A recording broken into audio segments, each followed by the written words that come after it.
જો તમારે સોશિયલ મીડિયામાં કામ કરવું છે તો આ વાતોનું ખાસ ધ્યાન રાખવાનું છે.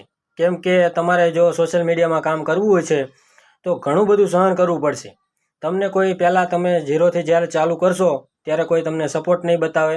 તમારા ફેમિલીમાં ગમે એટલા સભ્યો હશે તમને કોઈ લાઇક નહીં કરે. તમારી પરિવારમાં કદાચ જો 500 માણસો હોય છે ને તો 500માંથી અમુક જ એવા માણસો હોય છે 2-5 કે તમને એ તમારા વિડીયોને લાઇક કરશે, શેર કરશે, એવું બધું કરશે.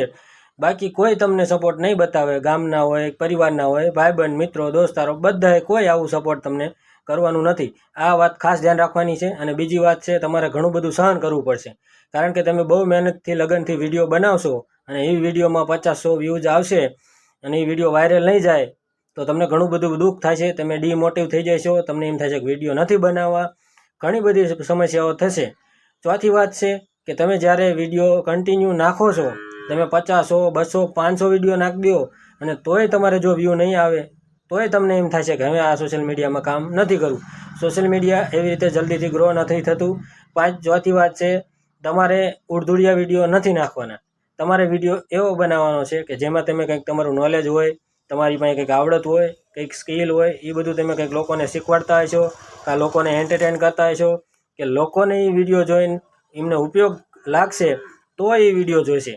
બીજી વાતનું કંઈ ધ્યાન રાખવાનું છે કે તમારે મેન ખાસ એક વાત છે કે તમારે વિડીયામાં તમારો વિડીયો બનાવ્યો તમે અને અપલોડ કરશો ત્યારે તમને એવું હશે કે આપણે કોઈને વિરોધ નથી કરતા. પણ અમુક વાર શું છે, સામેવાળા માણસો એવું માથે ઓઢી લે છે કે આ વિડીયો અમારા માટે બનેલો છે.